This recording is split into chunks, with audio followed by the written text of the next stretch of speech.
BNP দেশের মানুষের স্বার্থে কাজ করে, দেশের স্বার্থে কাজ করে। ভবিষ্যতে দেশের মানুষের স্বার্থ নিয়ে আমরা কথা বলবো। সেই জন্য আপনাদের সাথে 2 মিনিট আমি কথা বলতে চাইছি।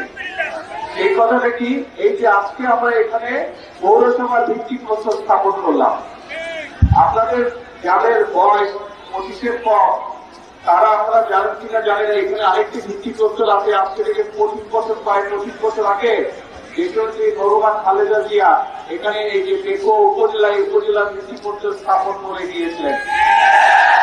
আজকে 25 বছর পরে আবার দেশনেত্রী বেগম খালেদা জিয়ারই দল বিএনপি সরকার আজকে আবার পৌরসভার ভিত্তিক প্রস্তাব আমরা স্থাপন করে গেলাম।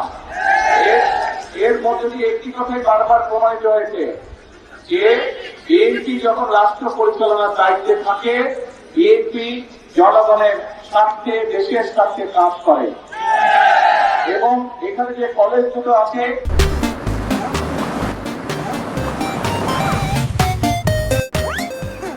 এই কলেজ দুটো দেশনেত্রী খালেদা জিয়ার সময় করা, উনি এখানে দিয়ে দিয়েছেন।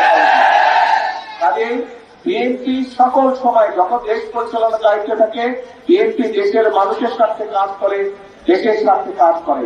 যখন বিএনপি দেশ পরিচালনার দায়িত্বে থাকে না, তখনও বিএনপি দেশের স্বার্থে কথা বলে, জনগণের স্বার্থে কথা বলে। বিএনপি দেশ পরিচালনার দায়িত্বে থাকুক, বিএনপি দেশ পরিচালনার দায়িত্বের বাইরে থাকুক, সকল সময়ে বিএনপির একটাই প্রধান বিষয়, দেশ এবং দেশের মানুষের স্বার্থ। দেশের মানুষের স্বার্থ নিয়ে আমরা কথা বলেছি, বর্তমানে আমরা কাজ করব।